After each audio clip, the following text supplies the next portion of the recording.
Halo, selamat pagi anak-anak. Apa kabar hari ini?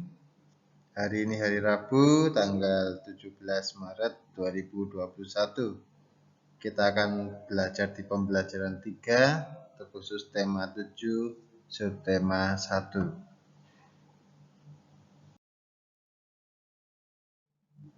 Anak-anak, hari ini rumah Lani dikunjungi oleh Bibi, Udin, Edo, Benny, Dayu, dan Siti juga berkunjung di rumah Lani. Mereka berkumpul di ruang makan. Bibi Lani bekerja di pabrik pengolahan makanan. Bibi menceritakan macam-macam cara mengolah bahan makanan. Bibi menunjukkan teks bacaan teknologi pangan. Udin, Edo, Benny, Dayu, Siti, dan Lani membaca bersama-sama.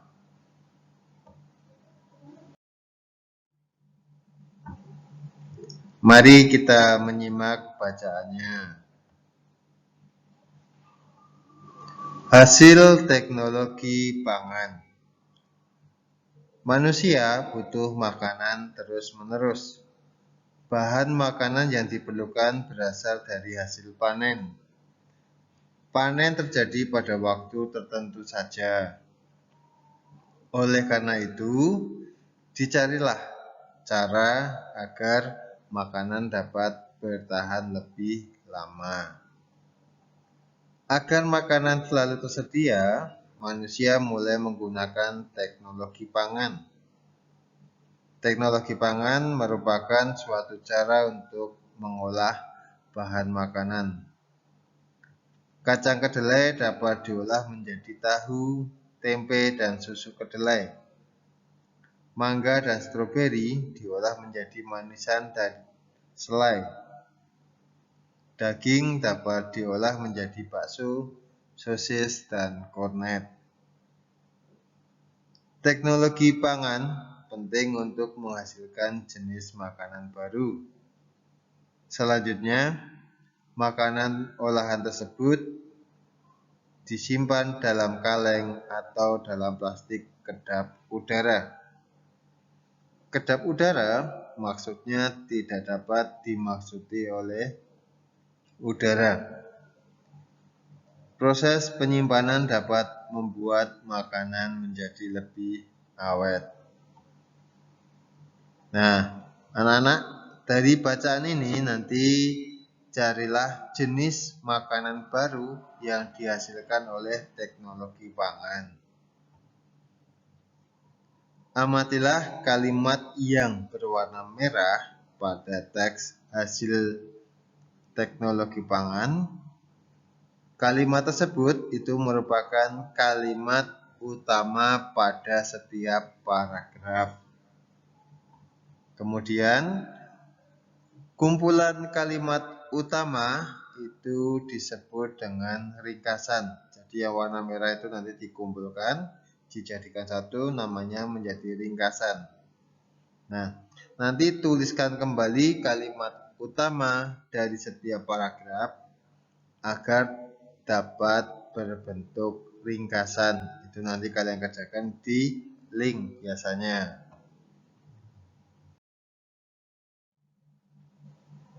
Kemudian kita amati terlebih dahulu. Nah, ini. Bibi Lani membeli tempe di tukang sayur.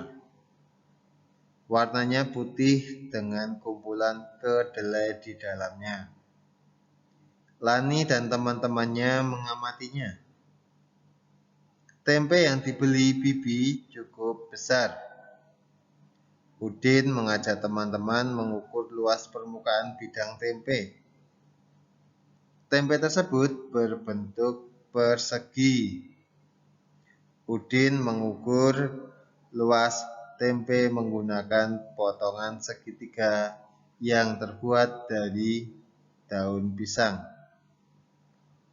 Potongan segitiga daun pisang merupakan alat ukur tidak baku.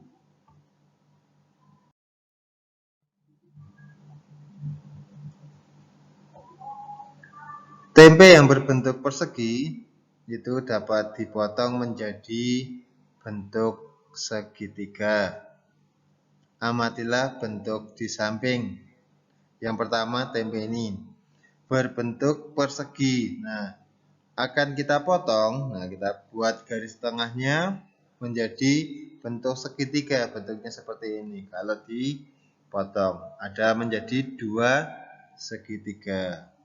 Nah, persegi dan segitiga itu dapat dijadikan alat ukur luas permukaan suatu bidang. Jadi persegi ini dan segitiga yang sudah dipotong ini bisa menjadi alat ukur suatu permukaan bidang.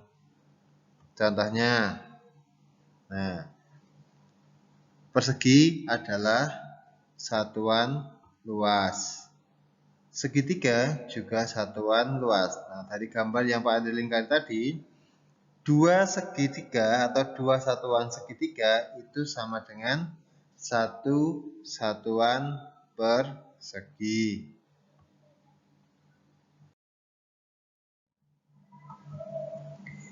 Irama dalam lagu.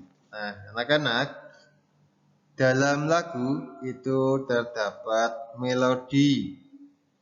Melodi terdiri atas nada-nada dengan berbagai nilai nada.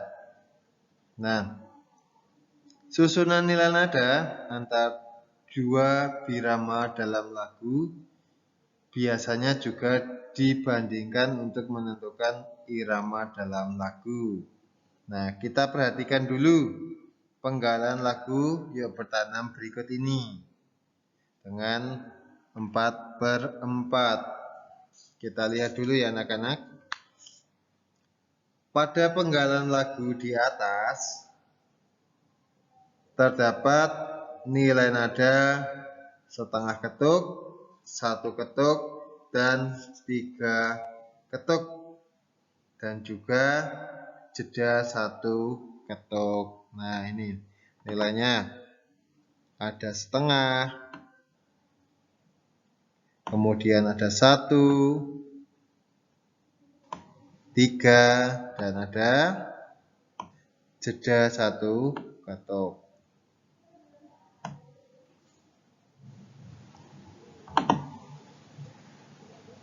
Nada yang bernilai setengah ketuk terdapat garis di atas angka. Nih, di atas angka ada garis lurusnya seperti ini. Nah, ini yang Pak Andre berikan warna kuning. Ini kalau ada tanda seperti ini, berarti dia nilainya setengah dan setengah untuk setiap nada. Ya, anak-anak.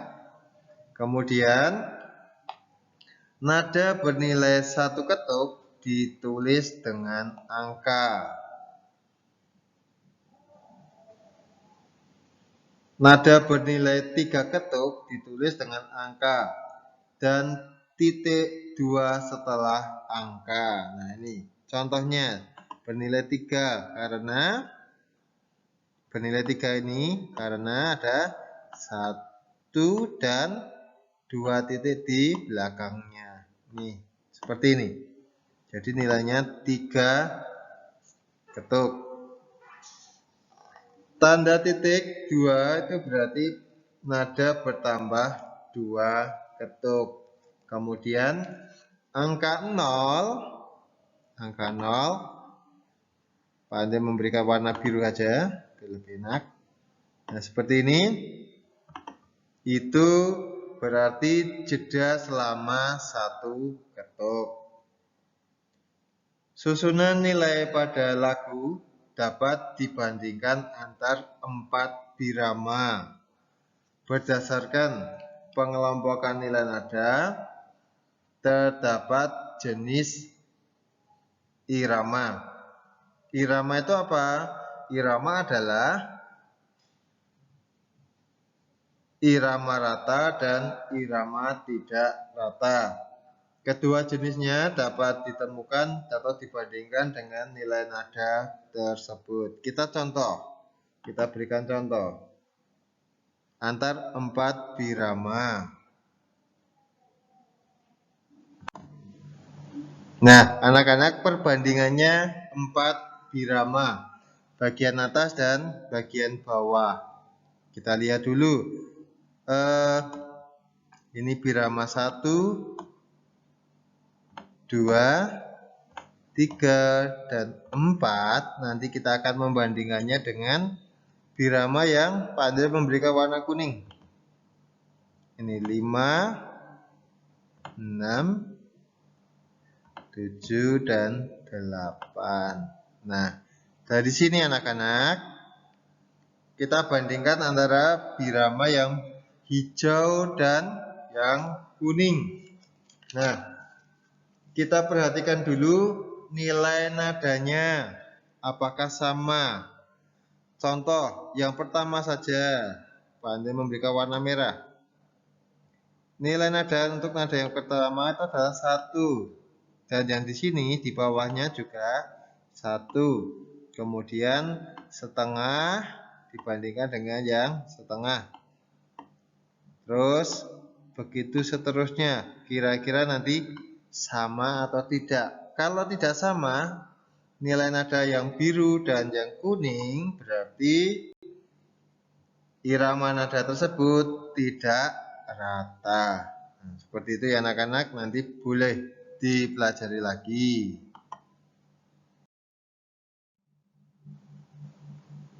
Nah, anak-anak, selamat mengerjakan tugas. Terima kasih dan berkah dalam. Nanti jangan lupa untuk mengerjakan tugasnya di link yang sudah Pak Andre sediakan.